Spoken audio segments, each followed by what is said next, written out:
Main series में आप सभी लोगों का हार्दिक स्वागत है। आज मॉर्निंग में मैंने जो प्रश्न दिया था आप लोगों को वो गांधी पे था। गांधी जी के चंपारण सत्याग्रह से संबंधित जो सवाल मैंने पूछे थे वो आपको दिखाई दे रहा होगा। प्रश्न है, चंपारण सत्याग्रह भारतीय स्वतंत्रता संग्राम में एक महत्वपूर्ण मोड़ था। इस आंदोलन की पृष्ठभूमि यानी कि बैकग्राउंड, उद्देश्य, पर्पस और प्रभाव की चर्चा करना है। देखिए, जो सवाल पूछा गया है, चंपारण सत्याग्रह भारतीय स्वतंत्रता संग्राम में एक महत्वपूर्ण मोड़ था। यानी स्वतंत्रता संग्राम चल रहा है और अचानक से कोई मोड़ आ गया और उसके बाद उसकी दिशा ही पूरी तरीके से बदल गई। यानी कि स्वतंत्रता जो संग्राम है वो और नजदीक आ गया। तो एक मोड़ है ना, एक महत्वपूर्ण मोड़ है। चाहे वो मोड़ ऐसे हो जाए, चाहे वो मोड़ ऐसे हो जाए, और ये किधर चला गया, तो ये अपने लक्ष्य की तरफ चला गया। तो वही प्रश्न पूछा गया कि चंपारण सत्याग्रह भारतीय स्वतंत्रता संग्राम में एक महत्वपूर्ण मोड़ था। इस आंदोलन की पृष्ठभूमि, उद्देश्यों और प्रभावों की समीक्षा करें। और आप सभी लोग टेलीग्राम ग्रुप को ज्वाइन कर लीजिएगा @currentaffairs_001। ये टेलीग्राम का जो लिंक है वो आपको यूट्यूब के डिस्क्रिप्शन बॉक्स में मिल जाएगा या कमेंट सेक्शन में भी मिल जाएगा। तो आप सभी लोग वहां से जाकर के ज्वाइन कीजिएगा और जो भी मॉर्निंग में प्रश्न दिया जा रहा है उस प्रश्न को लिखने का भी प्रयास आप करेंगे। वैसे आज आप लोगों ने आंसर बहुत कम लिखा है, मुझे लगता है कि 3 या 4 आंसर आया हुआ है, बस इससे ज़्यादा नहीं है। 60 लोगों का जो प्राइवेट ग्रुप है उसमें सिर्फ 3 या 4 लोगों ने लिखने की कोशिश की है। फिर दावा कैसे करेंगे कि मेरा मेंस हो ही जाएगा? नहीं लिखेंगे तो लिखना चाहिए, डेली लगातार लिखते रहिए तभी रिदम बना रहेगा। नहीं तो मालूम चला है कि मेरा ही वीडियो अब कल से आना बंद हो गया। इसलिए बंद हो गया क्योंकि आप लोग लिखने में दिलचस्पी नहीं लगा रहे हैं। लिखिएगा तभी फिर बनाने में मन लगता है, तो कोशिश कीजिए लिखने के लिए। अब देखिए मैं इसका आंसर करता हूँ। तो इसकी एक भूमिका लिखी जाएगी, भूमिका। और भूमिका शब्द को आप कॉपी में नहीं लिखेंगे, तो भूमिका लिखा जाएगा। फिर इसका जो विस्तार है उस विस्तार में पृष्ठभूमि, उद्देश्य और प्रभाव की हम समीक्षा कर देंगे और फिर निष्कर्ष लिख देंगे। तो यानी कि क्लियर कट विस्तार में आपको बताना ही है पृष्ठभूमि, उद्देश्य और प्रभाव के बारे में। तो ये बहुत आसान सा भी सवाल है, 38 नंबर का मैंने दिया था आप लोगों को। तो भूमिका जो लिखेंगे, चंपारण सत्याग्रह भारतीय स्वतंत्रता संग्राम में एक निर्णायक घटना थी जिसमें महात्मा गांधी ने पहली बार भारत में अहिंसा और सत्याग्रह का प्रयोग किया। यानी कि बिहार की धरती से ही अहिंसा और सत्याग्रह का सबसे पहले गांधी के द्वारा इसकी शुरुआत की गई है। एक मैंने इस पे ना बहुत अच्छा, लगभग 7 या 8 पेज का वो नोट्स भी बनाया है, कहानी की तरह वो नोट्स बना है, जिसको पढ़ने से आपको और भी सवाल बन जाएंगे। आलोचना भी करना होगा तो आलोचनात्मक सवाल भी बन जाएंगे। तो अभी तैयार हो गया है, लेकिन उसको एक बार और मुझे देखना है और उसको देखने के बाद फिर टेलीग्राम में ही मैं पोस्ट करूंगा। आप लोग उसको कहानी की तरह पढ़ लीजिएगा, चंपारण सत्याग्रह पे ही है। कैसा भी घुमा फिरा के सवाल पूछा जाएगा वो आप बना देंगे उसमें। अभी इसका भी पीडीएफ में डालूंगा। तो भारतीय स्वतंत्रता संग्राम में एक निर्णायक घटना थी जिसमें महात्मा गांधी ने पहली बार भारत में अहिंसा और सत्याग्रह का प्रयोग किया। आप इसको अलग अलग तरीके से भी लिख सकते हैं। अगर बीपीएससी में पूछा जाए तो आप ये भी बता सकते हैं कि बिहार की धरती से प्रथम सफल प्रयोग गांधी का सत्याग्रह का ये रहा है। ठीक है, क्योंकि गांधी को महात्मा कहा गया बिहार की धरती पे चंपारण सत्याग्रह के बाद से ही टैगोर ने उनको महात्मा की उपाधि दी थी। तो आप इसका भी जिक्र लास्ट में कर सकते हैं। यह आंदोलन न केवल किसानों के अधिकारों के लिए लड़ा गया बल्कि इसने ब्रिटिश शासन के दमनकारी नीतियों के विरुद्ध एक सफल प्रतिरोध की मिसाल पेश की। इस आंदोलन से गांधी जी राष्ट्रीय राजनीति में प्रमुखता से उभरे और स्वतंत्रता संग्राम का स्वरूप ही बदल गया। तो ये भूमिका छोटी सी लिखी गई है, आप इसको शॉर्ट कर सकते हैं, आप इसको अपनी भाषा में भी लिख सकते हैं। अलग अलग तरीके से कई प्रकार की भूमिका आप लिख सकते हैं, बट ध्यान रखेंगे कि भूमिका जब आप लिखें तो तारतम्यता होनी चाहिए। जो सेंटेंस है उसकी तारतम्यता हो, वाक्य विन्यास सही हो। आज जो मैंने कॉपी आप लोगों का देखा था उसमें जो मैंने ऐसे घेरा है उसमें वाक्य विन्यास ही सही नहीं है कि वो वाक्य जो है वो कहना क्या चाहता है। किसी में देखिएगा ऐसे घेरा हुआ है और ऐसे क्वेश्चन मार्क लगाया हुआ है, दो दो जगह लगा है। मतलब वो वाक्य शब्द तो दिख रहा है लेकिन उस वाक्य से क्या संदर्भ निकलता है, क्या उसको समझे, वो पता नहीं चल पाता है। तो तारतम्यता होनी चाहिए। ऐसा ना हो कि इस लाइन को ही ऊपर लिख दे और इस लाइन को नीचे लिख दे, तो फिर इसका जो तारतम्यता है, रिदम है, वो खराब हो जाएगा। तो बहुत सलीके से, बहुत अच्छे से आप सजा करके लिखिएगा ताकि एक लाइन के बाद उसी से संदर्भित दूसरी लाइन की भी शुरुआत हो। तो आप लोग इस तरीके से भूमिका एक छोटी सी लिख दीजिएगा। उसके बाद देखिए इसकी जो पृष्ठभूमि, चूंकि जो सवाल है वो पूछा गया है कि पृष्ठभूमि, तो सीधा भूमिका लिखने के बाद हम पृष्ठभूमि की बात करेंगे कि क्या पृष्ठभूमि थी। तो सवाल का जवाब आप लोगों को पता ही होगा कि 3 कठिया पृष्ठभूमि थी। तो 19वीं शताब्दी के अंत में बिहार के चंपारण जिले में ब्रिटिश नील उत्पादकों ने किसानों पर जबरन 3 कठिया प्रणाली लागू कर दी थी।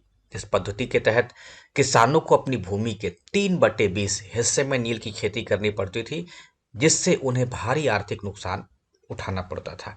तो आप 3 कठिया की जो भयावहता है उसके कारण जो चंपारण के किसानों की दुर्दशा हो गई थी उसके बारे में संक्षेप में लिखेंगे। 3/20 को आप अच्छे से याद रखिएगा। जब भी किसी नए स्टूडेंट का मैं कॉपी चेक करता हूं तो उसमें 20/3 भी हो जाता है, तो ऐसा नहीं करेंगे आप। इतना भी मैथ सही रखेंगे आप कि 3/20 आप लिख सके, 20/3 आप ना लिखें। तो भी ये भी ध्यान रखेंगे। तो पृष्ठभूमि तो ये है, लेकिन कुछ पॉइंट मैंने लिख दिए हैं ताकि आपको वो याद रहे और आप पैराग्राफ के अनुसार एग्जामिनेशन में लिखें। तो पृष्ठभूमि हो गई, और इसी पृष्ठभूमि में देखिए घटना को आप अच्छे से समझेंगे। तो 3 कठिया तो था, लेकिन 3 कठिया में क्या था कि 3/20 हिस्से में क्या उगा रहे हम, इंडिगो यानी कि नील की खेती करनी पड़ रही है, जिससे उन्हें भारी आर्थिक नुकसान उठाना पड़ता था। अब इस नील की खेती के बारे में मैंने संक्षेप में, आप अपने दिमाग में भी याद कर लीजिए इस वीडियो के सहारे ही। नील अगर उगाते हैं तो एक तो नील को फोर्सफुली किया गया था, नहीं कि जबरन उगाइए, किसानों को जबरन नील उगाने पर मजबूर कर रहे थे। नहीं उगाइएगा तो हम आपका या तो लगान बढ़ा देंगे, नहीं तो आपकी भूमि को ही हड़प देंगे। तो इस तरीके से जो अंग्रेज थे वो नील की कीमतें गिरने के बावजूद अंग्रेज जो जमींदार थे या अंग्रेज थे वो किसानों को जबरन नील उगाने पर मजबूर कर रहे थे। किसानों को कम कीमत पर नील बेचनी पड़ती थी, जिससे वे भारी कर्ज में, ये कर्ज देखिए बहुत इंपॉर्टेंट है, इसी कर्ज के जाल या मकड़ा जाल में फंसाकर उनकी भूमि को हड़प लिया जाता था। तो किसान जो है वो कर्ज के जाल में डूब गए थे। जो किसान नील की खेती से मुक्त होना चाहते थे उन पर भारी कर और जुर्माना लगा दिए जाते थे, और स्थानीय जो प्रशासन था, न्यायपालिका थी और पुलिस भी किसानों के शोषण में अंग्रेज जमींदारों का या अंग्रेजों का साथ दे रही थी। तो आप इस बात को भी लिखेंगे। मुझे लगता है कि आपको एक तो 3 कठिया याद हो गया 3/20 हिस्से में। उसके बाद ये 4 पॉइंट आप अपने दिमाग में याद कर लीजिएगा। पहला क्या लिखना है कि जबरन, एक याद कर लीजिएगा वर्ड, यानी कि जो अंग्रेज थे वो जबरन किसानों को नील उगाने के लिए बाध्य कर रहे थे। उसके बाद इसका जो बैड इम्पैक्ट था या साइड इफेक्ट था कि जो किसान थे वो नील की खेती के कारण कर्ज में डूब गए थे, और कोई भी नील की खेती नहीं करना चाहता था उसके ऊपर जुर्माना लगा देता था। और इसमें जो स्थानीय प्रशासन, न्यायपालिका और पुलिस जो थी वो किसानों के शोषण में अंग्रेज जमींदारों का साथ दे रही थी। तो ये चारों पॉइंट मुझे लगता है कि सबको याद हो गया होगा। ना याद हुआ हो तो एक रफ का कॉपी लेकर के उसी को हूबहू लाइन उतारिए 2-3 बार। ठीक है, एक बार पढ़िए, 2 बार सोचिए और 3 बार लिखिए। आप लोग उल्टा कर देते हैं। तो एक बार आपको पढ़ना है, 2 बार सोचना है, चिंतन मनन करना बहुत जरूरी है। इसको आप मॉर्निंग में भी सोचिए कि आपको ये वाला पॉइंट याद आ रहा है कि नहीं। ठीक है, तो चिंतन करना, चिंता नहीं, चिंता आपको नेगेटिव संदर्भ है और चिंतन पॉजिटिव है। तो एक बार पढ़ना है, 2 बार चिंतन करनी है आपको और 3 बार लिख देना है। तभी आपको मालूम चलेगी। पहली बार आप जब इसको लिख रहे हैं तो पहुंच जा रहा है 40 मिनट में, दूसरी बार जब आप लिख रहे हैं तो 30 मिनट में पहुंच जा रहा है, और जब तीसरी बार लिख रहे हैं तब आप 22-23 मिनट के आसपास में इसको लिख पा रहे हैं। तो बीपीएससी के लिए आंसर राइटिंग का जो फॉर्मूला है आप उसको याद भी रखेंगे। आप लोग शॉर्ट नोट्स लिख रहे हैं, उसमें लिखा क्या जा रहा है कि आपने 14 मिनट में लिखा है। 14 मिनट में तो लिखना ही नहीं है, क्योंकि आपका फिर अगला सवाल पे समय ही कम पड़ जाएगा। तो पहली बार लिखेंगे तो 14 मिनट का लगेगा, दूसरी बार लिखेंगे तो 10 मिनट का लगेगा, और तीसरी बार लिखेंगे तो आप 6 से 7 मिनट में लिख डालेंगे। तो एक बार पढ़ना है, 2 बार चिंतन मनन करना है। जो महिलाएं हैं वो कोई काम कर रही होंगी, तब भी आप अब खाना ही बना रही हैं तो आप 2 बार उसी में चिंतन मनन कर लीजिए कि आज मुझे कोई भी काम करने समय 2 बार चिंतन मनन करना है। जो पुरुष हैं कहीं यात्रा कर रहे हैं या वो भी खाना बना रहे हैं, उस दरमियान आप कोई चावल ही चढ़ा रहा है, धुल रहा है, उस चिंतन करते रहे कि आपको याद आ रहा है कि नहीं, है ना। चंपारण सत्याग्रह की पृष्ठभूमि आपको याद आ रही है कि नहीं, चंपारण सत्याग्रह में गांधी का जो योगदान रहा वो याद आ रहा है कि नहीं। तो उन सब बातों को आप याद करते हैं। तो चिंतन मनन 2 बार करना है और 3 बार इसको लिख डालना है। तो मुझे लगता है कि ये आपको याद हो गया होगा। और फिर देखिए अब पूछा गया है उद्देश्य। तो आपने इसकी पृष्ठभूमि बता दी है, उसके बाद उद्देश्य बता दिया है, और फिर प्रभाव की बात करेंगे। तो अब उद्देश्य पे आइए। चंपारण सत्याग्रह के जो उद्देश्य थे, सबसे पहला उद्देश्य यही था कि जो तिनकठिया प्रणाली थी जिससे चंपारण के जो किसान थे वो पीड़ित थे, उनका शोषण हो रहा था, तो उस तिनकठिया प्रणाली को समाप्त करना। आप चाहे तो बस पॉइंट में भी लिख सकते हैं, इसको छोड़ भी सकते हैं, क्योंकि उसी का ये रिपीटेशन है, क्योंकि मुझे आपको देना है ताकि आपको याद करना है, इसी कारण से ये लाइन भी लिखी है, लिखा गया आपके लिए। किसानों के अधिकारों की रक्षा, अंग्रेजों के द्वारा लगाए गए अत्यधिक कर और अन्य शोषणकारी नीतियों को समाप्त करना, जिससे जो किसान थे उनके अधिकारों की रक्षा की जा सके। अहिंसा और सत्याग्रह का प्रयोग करना है गांधी को, और किसानों के सामाजिक और आर्थिक स्थिति में सुधार। तो ये चंपारण सत्याग्रह का उद्देश्य है। इसके अलावे भी आप लिख सकते हैं कि जो भूमि थी उसकी उर्वरता को नष्ट होने से बचाना, क्योंकि चंपारण में जब किसान नील की खेती कर रहे थे तो उसके कारण उनकी जो भूमि थी वो बंजर हो जा रही थी। जो भूमि है वो धान की खेती, गेहूं की खेती होगी उस पे, और उस पे नील की खेती उगा करके भूमि को बंजर बनाया जा रहा है। तो आप इसके उद्देश्य को भी लिखेंगे, तिनकठिया प्रणाली को समाप्त करना, किसानों के अधिकारों की रक्षा, गांधी के अहिंसा और सत्याग्रह का प्रयोग, भूमि का बचाव या मिट्टी की उर्वरता को बचाना, ठीक है, किसानों के सामाजिक और आर्थिक स्थिति में सुधार, इन सब बातों को आप लिखेंगे। उसके बाद गांधी चंपारण का आगमन और सत्याग्रह की मतलब इसको छोटे पैरा में लिखना है, बहुत लंबा, चूंकि ये पूछा नहीं गया है। पूछा क्या गया, पृष्ठभूमि, उद्देश्य और प्रभाव, लेकिन चूंकि बीपीएससी है तो आयोग के मेंबर्स जानना चाहेंगे कि इसकी जो शुरुआत होती है वो गांधी के कैसे आगमन से। तो 1916 का जो लखनऊ का कांग्रेस का अधिवेशन होता है उसमें राजकुमार शुक्ल किसानों के नेता के रूप में जाते हैं, गांधी जी को अवगत कराते हैं चंपारण में क्या हो रहा है।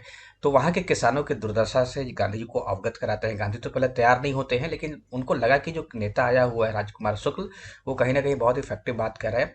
तो गांधी की इच्छा होगी कि ठीक है, हम आएंगे चंपारण, और उन्होंने उनका निमंत्रण स्वीकार किया और फिर वो चंपारण पहुंचते हैं। तो इतना आपको लिखने का टाइम मिलेगा नहीं, आपको इसी में शॉर्ट करना है।